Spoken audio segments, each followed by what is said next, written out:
All right, very good. Thank you very much, everybody. I appreciate you taking the time to join us today for our session. We're looking at HIPAA breach evaluation and reporting. What is a reportable HIPAA breach, and how do you actually report that, and what's involved with that whole process? Number of considerations. There we go. What is a HIPAA? So our agenda is, first of all, we're going to look and see what is a HIPAA breach. And we're going to be learning from past breaches. You can look and see what kind of things have happened in the past, and what kind of things you may want to avoid in the future, which is one of the important things about the breaches and HIPAA, is learning from the things that have happened to others so they don't have to happen to you. When we look at HIPAA breaches, it's all tied in with the HIPAA privacy rule and security rule, in that you don't have a HIPAA breach unless you have a HIPAA privacy violation of some kind. And good work with the HIPAA security rule compliance can help you avoid a lot of breaches. So all these things all tie together to work together to protect health information. And there are certain things that you wouldn't report. There's always, well, what is a reportable breach or not? So we'll see what kind of exceptions there are. Also, look at some of the issues that are associated with ransomware, which is the current scourge of health information, is the bad guys who want to get in and cause problems for healthcare systems by taking their data and locking it up and stealing it, or just making it unusable or whatever.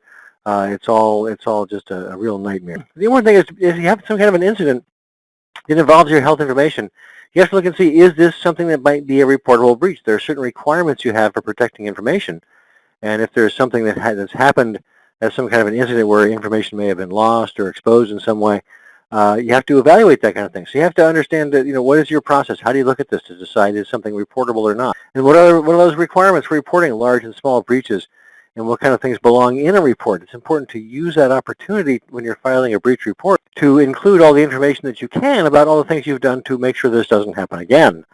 That's an important thing when you're making a report, to say, yes, we've had this problem, we recognize it's a problem, we've improved our technology and our processes and our training, and we've actually validated to make sure this is actually, people understand the training and this problem has been solved. You'll never hear from us about this problem again.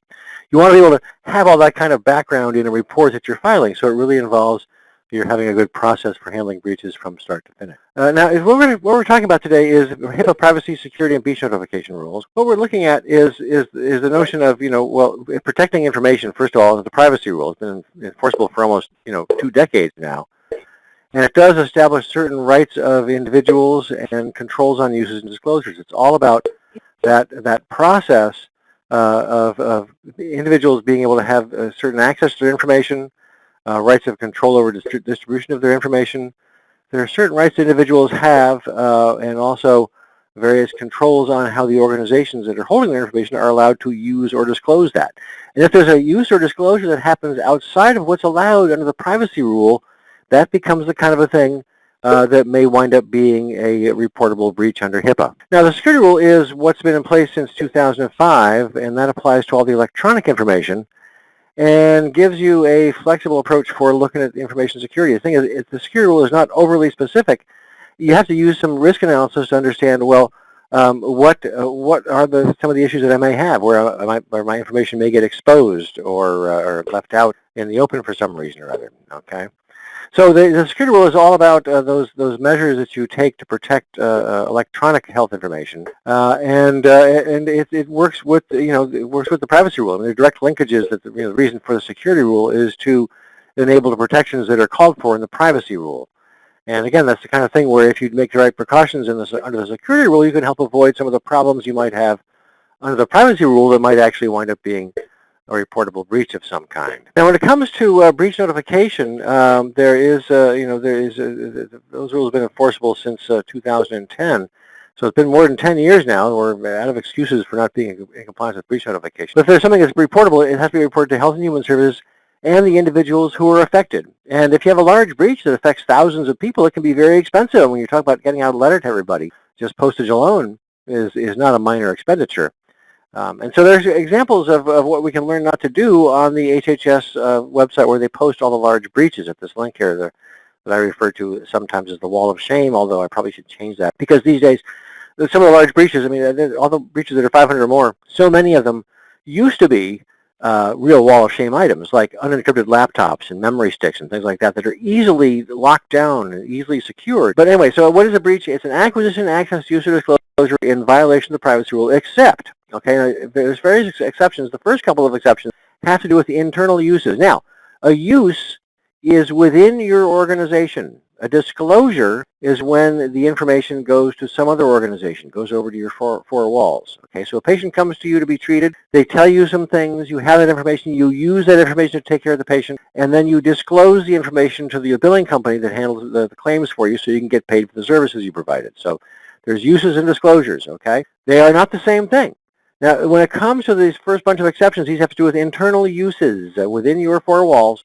In good faith with no further use, somebody looks at the wrong records by mistake, or inadvertent internal use within job scope. Somebody's allowed to be looking up the records. They've been asked to look up certain records on an individual.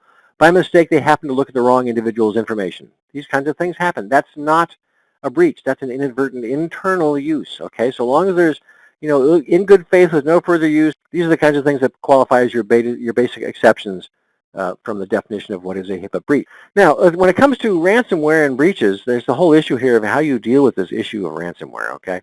Because ransomware is malware that's designed to deny access to your systems and your PHI. It makes it so you can't get your work done. It makes it so you can't take care of your patients. You just get warnings on your computers and say, oh, you've been hacked. Because that means you're in big trouble. That means you can't get to the information you need to take care of your patients. It means you can't record the information you need to provide the appropriate care and to be able to get paid for the services you're providing, okay? Okay, where you have some kind of a compromise, you don't know what's happened necessarily. Even if you think you know what's going on, it could be a new variant. It could be something that's getting worse. It could be even harder to stop without damage. And so now let's look on to, let's see. So we have the idea is, let's look at our incident and breach notification policy. Now the first thing is, don't call it a breach policy.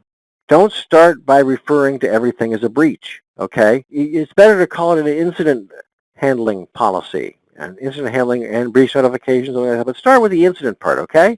And then you do your review and your analysis, and if it is reportable, then you follow the process that you have in Part 3. So Part 1 is handle the incident, Part 2 is evaluate whether it's a reportable breach or not, and then Part 3 is if it is reportable, then do these things, and make sure you have plenty of documentation as you go along about how you've done your analysis and how you've come to your conclusions.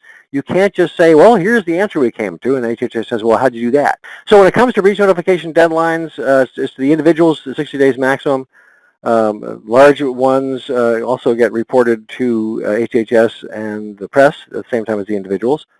And all the smaller ones get reported no later than 60 days into the end of the next year. So by the end of February, you'll report all the small ones that occurred to HHS that occurred in 2022. Thanks very much, everybody, for listening. It's been my pleasure to speak with you about this. And if you have any other questions, please feel free to reach out to me via email or via my website, and I'll do my best to answer questions for you. All right, so thank you very much, and please enjoy the remainder of your day.